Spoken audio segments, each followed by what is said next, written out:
അടുത്തതായി Johnson will give a speech.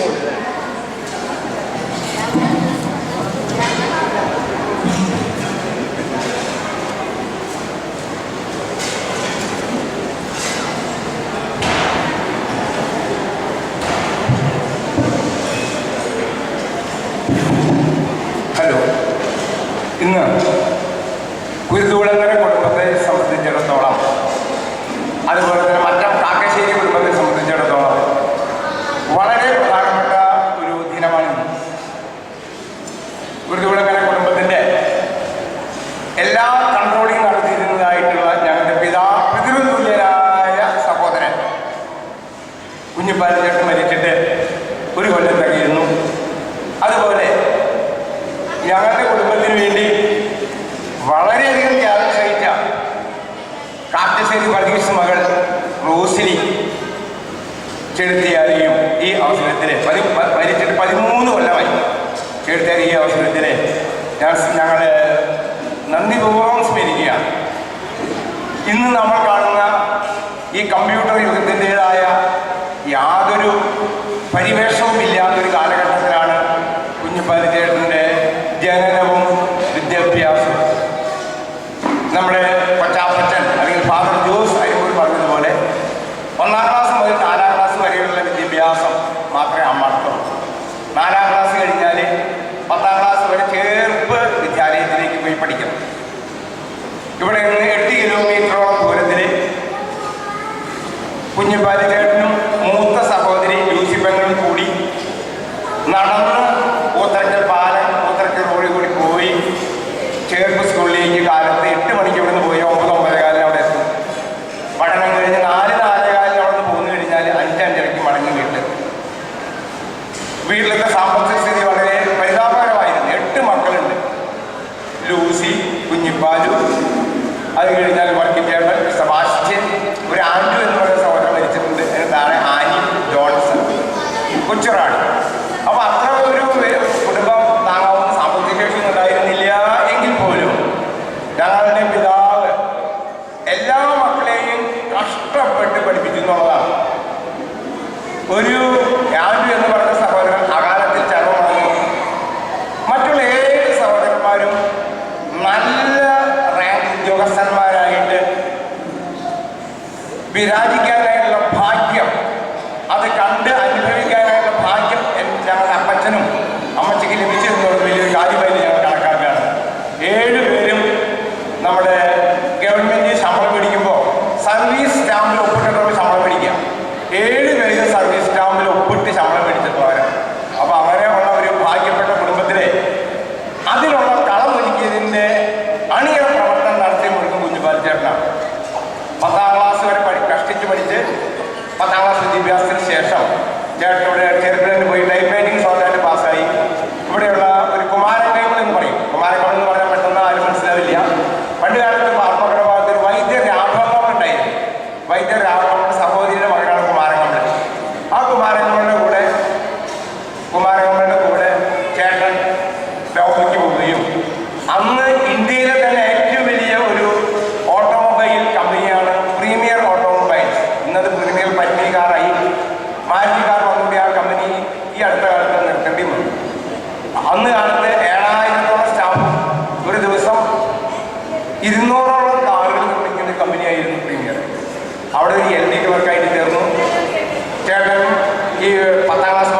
താങ്കൾ ഈ ലോകത്തിലെ ഏറ്റവും അധികം ഇഷ്ടപ്പെടുന്ന സ്ഥലം ഏതാണ് ഈ ലോകത്തില്? അപ്പോൾ അവർ വിചാരിച്ചു വേറെ നയാഗ്രാണോ അങ്ങനെ ലോകത്തിൽ നമുക്കറിയാം ലോകാത്ഭുതങ്ങൾ ധാരാളമുണ്ട്. അതല്ലെങ്കിൽ വല്ല താജ്മഹാളോ അങ്ങനെയൊക്കെ ആവും. അതല്ലെങ്കിൽ കാശ്മീർ. പണ്ഡിറ്റ് നെഹ്റു പോലും പറഞ്ഞിട്ടുണ്ട്, if there is a paradise on earth, it is here എന്ന് പറഞ്ഞത് കാശ്മീരിനെ പറ്റി പറഞ്ഞത് പണ്ഡിറ്റ് നെഹ്റുവിന്റെ പുസ്തകങ്ങളൊക്കെ വായിച്ചിട്ടുള്ളതാണ്. പക്ഷെ ചേട്ടൻ എന്തൊക്കെ വായിച്ചിട്ടുണ്ടെങ്കിൽ ചേട്ടൻ പറഞ്ഞത്, ഞാൻ എൻ്റെ ജീവിതത്തിൽ ഇന്നേ വരെ കണ്ടിട്ടുള്ളതെന്ന് വെച്ചാൽ ഏറ്റവും മനോഹരമായ സ്ഥലം അമ്മാടമാണ്. അമ്മാടത്തിനേക്കാൾ മനോഹരമായ സ്ഥലം ഞാൻ എൻ്റെ ജീവിതത്തിൽ കണ്ടിട്ടില്ല എന്ന്. അപ്പോൾ അവിടെ ഇരുന്നതായിട്ടുള്ള ആ കോടീശ്വരന്മാരായിട്ടുള്ള വളരെ വിദ്യാസമ്പന്നരായിട്ടുള്ള മുതലാളിമാരൊക്കെ അത്ഭുതപ്പെട്ടു. ഉടനെ തന്നെ ഒരു വേൾഡ് മാപ്പ് വരുത്തി. Where is this attractive place? Where is this attractive place? Mr. Paul, please say. അപ്പോൾ പറഞ്ഞു, ചേട്ടൻ പറഞ്ഞു, അങ്ങനെ വേൾഡ് മാപ്പിൽ സ്ഥലം കണ്ടെത്താവുന്ന ഒരു പ്രദേശം അല്ല അമ്മാടം. അത് ഞാൻ ജനിച്ച്, ഞാൻ വളർന്ന്, ഞാൻ വലുതായി, ഞാനായ നാടാണ് ഈ അമ്മാടം. അതുകൊണ്ടാണ് ഞാൻ ആ നാടിനെ സ്നേഹിക്കുന്നത്. ഇത് കേട്ടപ്പോൾ അവർക്ക് എല്ലാവർക്കും ആ മാതൃസ്നേഹം, സ്വരാജ്യ സ്നേഹം, സ്വന്തം പ്രദേശത്തോടുള്ള സ്നേഹം അതവർക്ക് വളരെ വളരെ സന്തോഷമായിട്ട് തോന്നി. ചേട്ടനെ ആ പോസ്റ്റിലേക്ക് അപ്പോയിന്റ് ചെയ്യുക. അതുപോലെ തന്നെ ചേട്ടൻ്റെ കുടുംബജീവിതത്തിലേക്ക് ഞാൻ കിടക്കാം. ചേട്ടൻ്റെ ആദ്യം ചേട്ടൻ സിംഗിൾ ബെഡ്റൂം കിച്ചണുള്ള വീട്ടിലാണ് താമസം. സഹോദരന്മാർ നമ്മുടെ നാട്ടിൽ ഇന്ന് ആര് പാസ്സായില്ല അവർക്ക് എവിടെയെങ്കിലും ജോലിയുണ്ട്. എല്ലാ സ്ഥാപനങ്ങളിലും ജോലിക്കാരെ ആവശ്യമുണ്ട്. തൊഴിൽ തേടുന്ന ആർക്കും ഇന്ന് ജോലി കിട്ടുന്ന കാലമാണ്. അന്ന് ഇങ്ങനെയല്ല നമ്മുടെ സ്ഥിതി. യാതൊരു ജോലിയില്ല. ഒക്കെ കർഷക തൊഴിലാളികളാണ്. നാട്ടിൽ പട്ടിണിയാണ്, പരിവട്ടമാണ്. എല്ലാ വീടുകളിലും ദാരിദ്ര്യമാണ്. പ്രത്യേകിച്ച് ഈ കൃഷി കാർഷിക തൊഴിലാളികൾ 10% കൃഷിക്കാരുണ്ടാവും. 90% കാർഷിക തൊഴിലാളികളാണ്. അപ്പം ഞങ്ങളുടെ മൂത്തേർത്താൻ കഷ്ടപ്പെട്ടു. ഇന്നത്തെ കാലത്ത് ഒരാൾ രക്ഷപ്പെട്ടാലേ ബാക്കിയുള്ളവരൊക്കെ എങ്ങനെയെങ്കിലും കിടന്നോട്ടെ. ബാക്കിയുള്ളവർ എൻ്റെ അനിയന്മാരും രക്ഷപ്പെടേണ്ട ചിന്താഗതി ഇന്നത്തെ ലോകത്തിലെല്ലാവരും. ഞാൻ, എൻ്റെ ഭാര്യ, എൻ്റെ കുടുംബം, എൻ്റെ അനിയന്മാർ ഇവർക്കും ദുബായി പോയി കഴിഞ്ഞാൽ ഇന്നത്തെ പല കുടുംബങ്ങളിലും അനിയന്മാരെ ദുബായി ഉള്ളവർ ഇഷ്ടപ്പെട്ടില്ലേ. കാരണം എൻ്റെ അത്രയോട് നന്നായില്ല. അങ്ങനെയുള്ള ചിന്താഗതിയുള്ള ഒരു കാലഘട്ടം അന്നത്തെ. ചേട്ടനന്ന് ആദ്യം വർക്കി ചേട്ടനെ ബോംബെക്ക് കൊണ്ടുവരുന്നു. അതിന് പിന്നാലെ സബാസ്റ്റ്യൻ ചേട്ടനെ കൊണ്ടുവരുന്നു. അവർക്കൊക്കെ അതാത് ഇടങ്ങളിൽ ജോലി കിട്ടുന്നു. അവർക്ക് ഇഷ്ടപ്പെട്ട സ്ഥലങ്ങളിൽ അല്ലെങ്കിൽ ജോലി ചെയ്യാണ്. ബോംബെയിൽ ഒരു കാലത്ത് ജോലി കിട്ടുന്നതിനേക്കാൾ ബുദ്ധിമുട്ടാണ് താമസിക്കാനായിട്ട് സൗകര്യം ഉണ്ടാകാറുണ്ട്. താമസിക്കാൻ വളരെ അന്നും ഇന്നും ബോംബെയിൽ താമസിക്കുക എന്ന് പറഞ്ഞാൽ വെരി വെരി ഡിഫിക്കൽട്ട്. അങ്ങനെയുള്ള അവസരത്തിൽ ചേട്ടൻ്റെ ഭാര്യ, 2 വയസ്സും 4 വയസ്സുമുള്ള 2 മക്കള്, വർക്കി ചേട്ടൻ, സബാസ്റ്റ്യൻ ചേട്ടൻ, ഇങ്ങനെയുള്ള ഒരു കുടുംബത്തിൻ്റെ ചേട്ടനും ചേർത്താൽ എന്തുമാത്രം ബുദ്ധിമുട്ടിയിട്ടുണ്ടാവും. അവരുടെ കുടുംബത്തിൽ 1 ടോയ്ലറ്റ് ഒക്കെയുള്ള വീട്. ചേട്ടനും ചേർത്താലും കിച്ചണിൽ കളിക്കുന്നത് കുട്ടികൾ. സബാസ്റ്റ്യൻ ചേട്ടനെയും വർക്കി ചേട്ടനെയും മെയിൻ റൂമിൽ കളിക്കും. അങ്ങനെ കുറേ അങ്ങനെ അത്ര ത്യാഗം സഹിച്ച ഒരു വലിയ മനസ്സിൻ്റെ ഉടമയാണ് കുഞ്ഞുപാറ്റ. അതുപോലെ തന്നെ ചേർത്താലും ഞങ്ങളുടെ ഫാമിലിയേക്കാൾ കുറച്ചും കൂടി സാമ്പത്തികമായി ഭദ്രതയുള്ള ഫാമിലി ആയിരിക്കാം. പക്ഷേ ഏത് സ്ത്രീ ഒരു കുടുംബത്തിൽ വന്നാലും ആ കുടുംബത്തിൻ്റെ അച്ചടക്കവും അതിൻ്റെ കൾച്ചറും അനുസരിച്ച് മാറാനായിട്ട് ആ സ്ത്രീ തയ്യാറായില്ലെങ്കിൽ അവിടെ അന്തച്ചിത്രങ്ങൾ കുടുംബത്തിലുണ്ടാവും. ഇവിടെ കുഞ്ഞുപാലകൾ ചേർത്താൽ ഇവരെല്ലാവരും വിശ്വാസം സ്വീകരിക്കുകയും ഒരു ചെറിയ വലിയ വിസർഗത്തിന് തെറ്റില്ലാതെ കൊണ്ട് വർക്കിംഗ് ഇൻകം ടാക്സ് തൃശ്ശൂർക്ക്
ചേട്ടൻ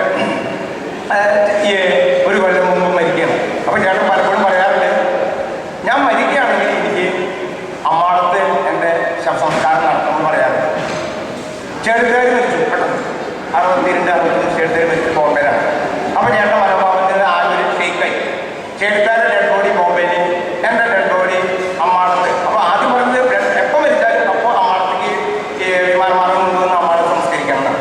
ചേട്ടൻ മരിച്ചാൽ പറഞ്ഞു ബോംബെയിൽ വെച്ചാണ് മരിക്കുന്നതെങ്കിൽ ബോംബെ, അമ്മാടത്ത് വെച്ചാണ് മരിക്കുന്നതെങ്കിൽ അമ്മാടത്ത്. ആ ചേട്ടൻ്റെ ആ മനസ്സ് പോലെ തന്നെ അമ്മാടം പള്ളിയിലെ ഉദ്ഘാടന ചടങ്ങിന് അതിന് മുമ്പ് വേറെ ഫംഗ്ഷൻസ് ഒക്കെ ഉണ്ടായിരുന്നു. പക്ഷെ ആ പടത്തിനൊക്കെ മാറ്റി വെച്ചുകൊണ്ട് അമ്മാടം പള്ളി ഉദ്ഘാടന ചടങ്ങിന് ചേട്ടൻ വരികയും ആ പള്ളിയെല്ലാം കണ്ട് വളരെ സന്തോഷിച്ച് വീട്ടിലെത്തി 1-2 ദിവസം ചേട്ടൻ കൂടുതൽ ആരോഗ്യത്തിലെ ഭക്ഷണം ആവുകയും ചെയ്തു. പെട്ടെന്ന് ചേട്ടൻ നമ്മളെല്ലാവരെയും വിട്ട് പിരിഞ്ഞു പോയി. അപ്പോൾ ചേട്ടൻ്റെ ഓർമ്മകൾ എന്നെന്നും ചേട്ടൻ്റെ കുടുംബത്തിന് വേണ്ടി, അതുപോലെ തന്നെ ചേട്ടനെ പറ്റി പറയാനുണ്ട്. ചേട്ടൻ ഏറ്റവും എപ്പോൾ സംസാരിക്കുമ്പോഴും ചേട്ടൻ 2 വ്യക്തിത്വങ്ങളെ എപ്പോഴും മഹത്തായിട്ട് പറയാറുണ്ട്. അത് കുട്ടികൾക്ക് വേണ്ടിയിട്ടാണ് ഞാൻ പറയാൻ പോകുന്നത്. അത് ഒന്ന് അബ്രഹാം ലിങ്കനെ പറ്റിയിട്ടാണ്.